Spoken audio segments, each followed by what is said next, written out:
Assalamualaikum warahmatullahi wabarakatuh. Perkenalkan, saya Tandria Oktaviana, NIM 19032 11000092 dari kelas Agribisnis B. Di sini saya akan menjelaskan mengenai poster yang telah saya buat yang berjudul Struktur Pasar Output dan Pasar Input. Sebelum membahas lebih lanjut mengenai struktur pasar output dan pasar input, saya akan menjelaskan terlebih dulu mengenai pengertian dari pasar output dan pasar input. Pasar output adalah suatu pasar yang menyediakan produk berupa barang atau jasa sebagai hasil dari perusahaan.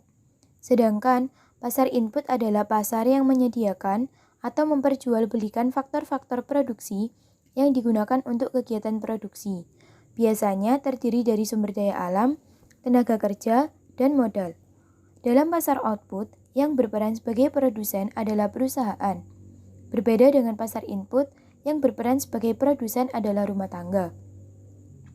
Selanjutnya, mari kita bahas lebih lanjut mengenai pasar output terlebih dahulu. Di dalam pasar output, itu terdapat berbagai macam struktur pasar. Yang pertama, ada pasar persaingan sempurna atau biasa disebut dengan PPS. PPS adalah struktur pasar yang ideal karena dalam sistem pasar ini memiliki struktur pasar yang akan menjamin terwujudnya kegiatan produksi barang atau jasa yang efisien. Namun, dalam prakteknya kita tidaklah mudah untuk menentukan jenis industri yang struktur organisasinya digolongkan pada PPS murni, seperti halnya dalam ciri-ciri PPS di dalam teori. Yang ada hanyalah mendekati ciri-ciri PPS tersebut. Kemudian, untuk karakteristik dari PPS yaitu yang pertama, ada jumlah penjual dan pembeli banyak di dalam pasar. Dikarenakan banyaknya jumlah penjual atau perusahaan dan pembeli di dalam pasar, maka kegiatan yang dilakukan oleh penjual dan pembeli tidak akan mempengaruhi harga di pasar. Yang kedua, barang di pasar bersifat homogen. Artinya, di dalam PPS, perusahaan itu menghasilkan produk atau barang yang serupa dan tidak dapat dibedakan secara nyata di antara barang yang dihasilkan suatu perusahaan yang satu dengan perusahaan yang lain. Hal inilah yang membuat konsumen sulit membedakan antara produk dari perusahaan A, dari perusahaan B, maupun produk dari perusahaan C. Yang ketiga, produsen mudah keluar masuk pasar. Apabila suatu perusahaan mengalami kerugian dan ingin pergi meninggalkan pasar tersebut, maka langkah ini sangat mudah dilakukan. Sebaliknya, apabila produsen ingin melakukan kegiatan di dalam pasar, maka produsen juga sangat mudah dalam melakukannya. Sehingga dalam PPS sama sekali tidak ada hambatan dalam memasuki pasar. Yang keempat, harga ditentukan oleh kekuatan permintaan dan penawaran yang ada di pasar. Apabila permintaan jauh lebih kuat daripada penawaran, maka harga yang terbentuk di PPS adalah sangat tinggi. Sebaliknya, jika penawaran lebih kuat daripada permintaan, maka harga yang terbentuk di PPS adalah sangat rendah. Kemudian, saya akan menjelaskan mengenai kurva permintaan pasar dan kurva permintaan perusahaan dalam pasar persaingan sempurna. Pada gambar A atau pada gambar sebelah kiri, itu menunjukkan kurva permintaan pasar dalam PPS. Nah, di dalam kurva tersebut menunjukkan harga yang terbentuk di pasar merupakan perpotongan antara kurva permintaan dan kurva penawaran, yaitu pada titik E. Artinya, dalam hal ini sudah terjadi kesepakatan harga antara penjual dan pembeli. Sebelum terjadinya kesepakatan harga, penjual dan pembeli sebelumnya sudah melakukan proses tawar-menawar. Kemudian pada gambar B atau pada gambar yang di sebelah kanan, itu menunjukkan kurva permintaan perusahaan dalam pasar persaingan sempurna. Di kurva tersebut menunjukkan kurva yang dihadapi oleh seorang perusahaan atau seorang produsen dalam PPS. Dalam perusahaan kurvanya berbentuk horizontal. Mengapa? Karena perusahaan itu berperan sebagai price taker atau penentu harga.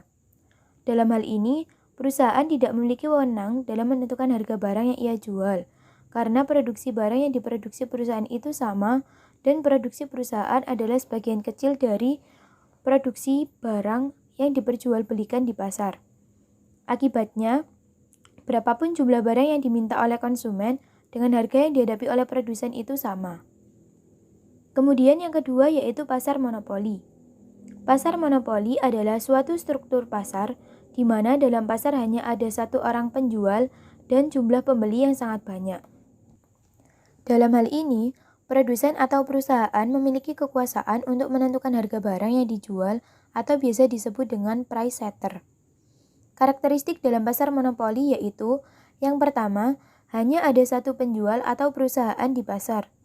Dengan adanya satu penjual di pasar dan barang yang diproduksi tidak dihasilkan oleh penjual lain dan tidak dapat dibeli dari penjual yang lain, hal ini menyebabkan konsumen jika menginginkan barang tersebut harus membeli dari pasar monopoli.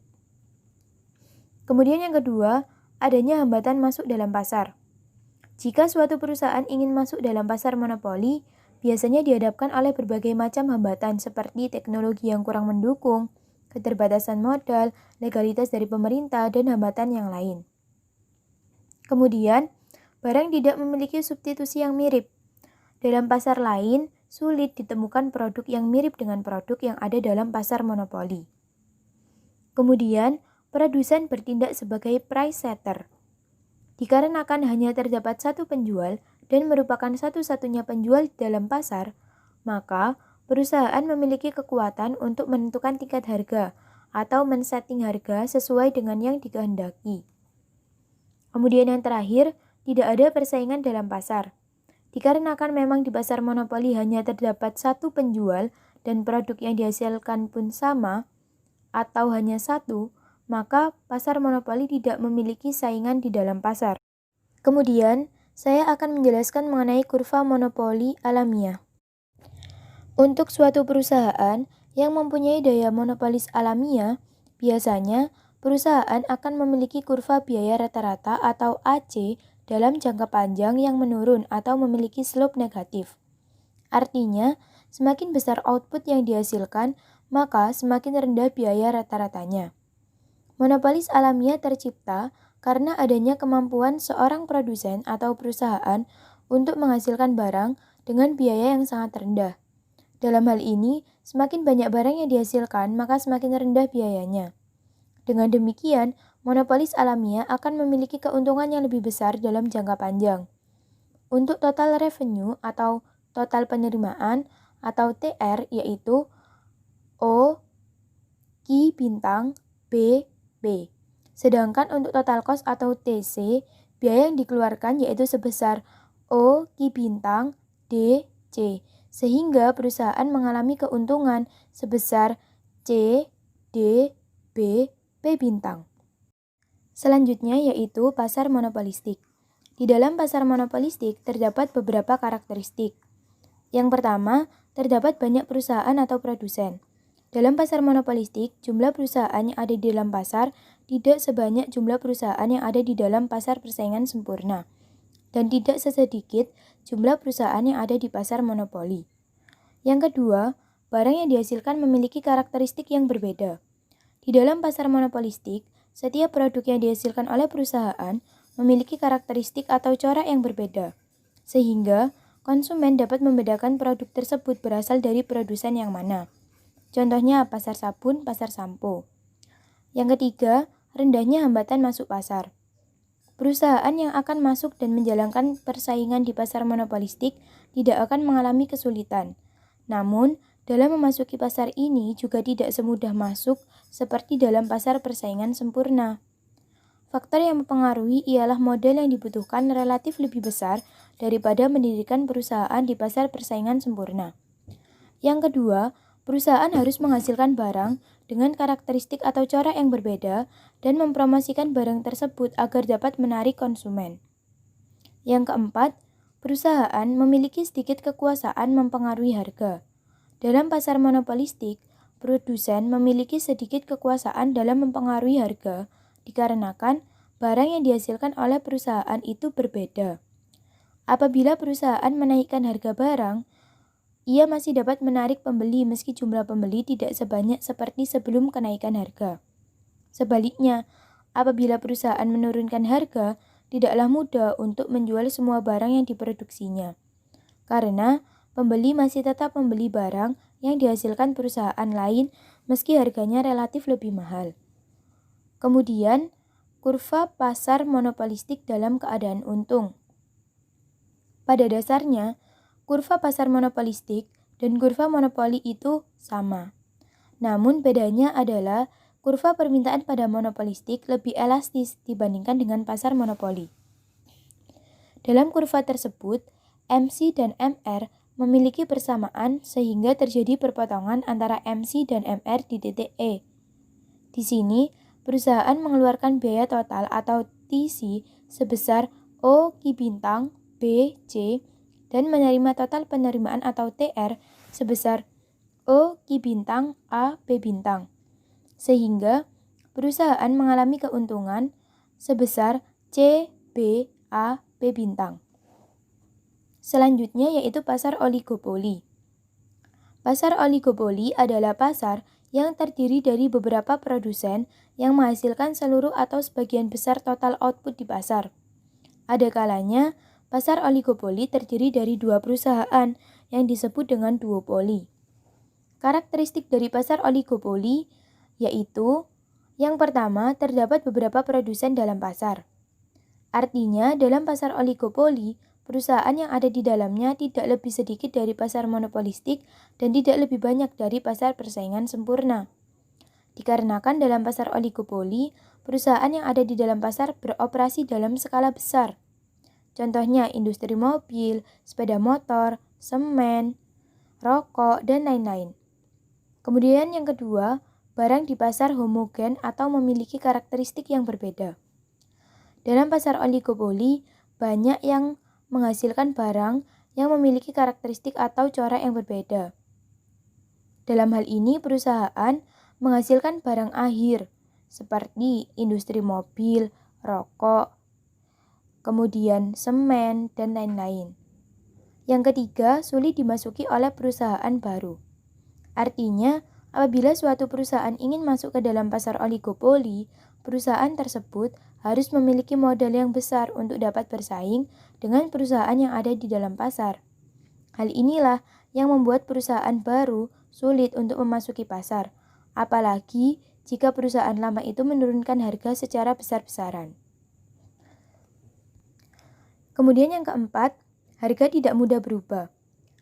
Karena dalam pasar oligopoli hanya terdiri dari beberapa perusahaan saja, maka perilaku dari perusahaan satu pengaruhnya sangat berasa kepada perusahaan lain, sehingga menimbulkan ketergantungan terutama dalam penetapan harga, di mana penetapan harga yang dilakukan oleh suatu perusahaan akan segera diikuti oleh perusahaan lain. Hal inilah yang membuat harga dalam pasar oligopoli tidak mudah berubah atau bersifat kaku. Kemudian saya akan menjelaskan mengenai Kinked Demand Curve atau kurva permintaan bengkok. Dalam kurva ini, keseimbangan suatu perusahaan ditentukan oleh garis permintaan yang dihadapi produsen itu patah. Karena MR yang dihadapi dengan MC sama besar. Hal ini dikarenakan jika ada perubahan struktur biaya produksi, maka tidak akan berpengaruh pada tingkat output dan harga keseimbangan perusahaan. Dalam kurva model Kinked Demand Curve menjelaskan bahwa jika produsen atau perusahaan menurunkan harga, maka produsen atau perusahaan lain berinisiatif sama untuk menurunkan harga agar tidak kehilangan konsumen. Tetapi, jika satu produsen menaikkan harga, maka produsen pesaingnya tidak akan ikut menaikkan harga. Selanjutnya, saya akan menjelaskan mengenai pasar input. Di sini saya lebih spesifik membahas pasar input dalam pasar tenaga kerja. Yang pertama, saya akan menjelaskan mengenai pasar tenaga kerja yang berstruktur PPS. Adapun karakteristik dalam pasar input tenaga kerja yang berstruktur PPS yaitu yang pertama, jumlah pencari kerja dan perusahaan yang membutuhkan tenaga kerja sama banyaknya. Yang kedua, tenaga kerja tidak membentuk perserikatan. Yang ketiga, tenaga kerja dan perusahaan tidak memiliki kekuatan untuk menentukan tingkat upah.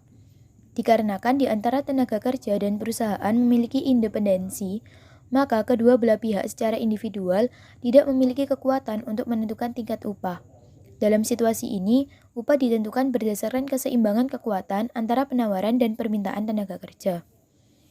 Kemudian di gambar sebelah kiri ini, yaitu kurva upah permintaan dan penawaran tenaga kerja di dalam pasar persaingan sempurna, di mana dalam kurva tersebut, kurva penawaran tenaga kerja atau S yang identik dengan biaya marginal atau marginal cost of labor atau MCL, dan ada kurva permintaan tenaga kerja atau D yang identik dengan kurva produktivitas marginal atau marginal productivity of labor atau MPL. Perpotongan antara kurva permintaan dan kurva penawaran terjadi pada titik E, sebagai suatu titik pertemuan antara penawaran dan permintaan, di mana baik buruh dan pengusaha sepakat untuk menawarkan dan memperkerjakan sebanyak L bintang tenaga kerja dengan tingkat upah sebesar W bintang. Yang kedua, saya akan menjelaskan mengenai pasar tenaga kerja yang berstruktur monopoli.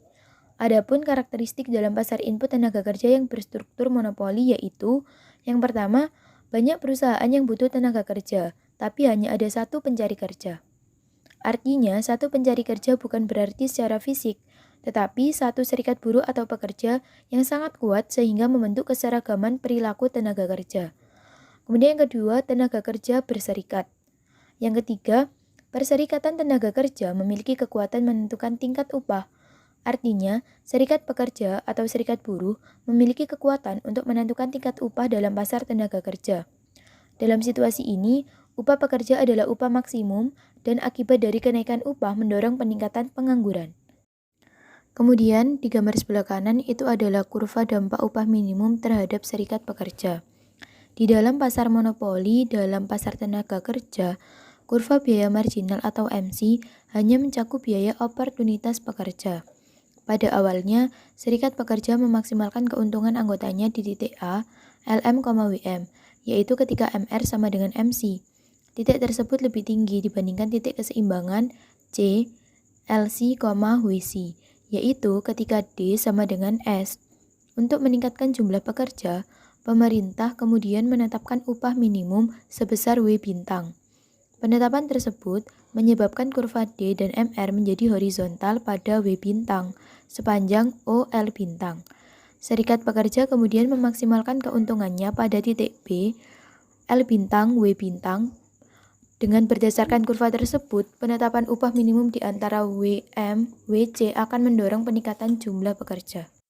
Terima kasih, kurang lebihnya mohon maaf. Wassalamualaikum warahmatullahi wabarakatuh.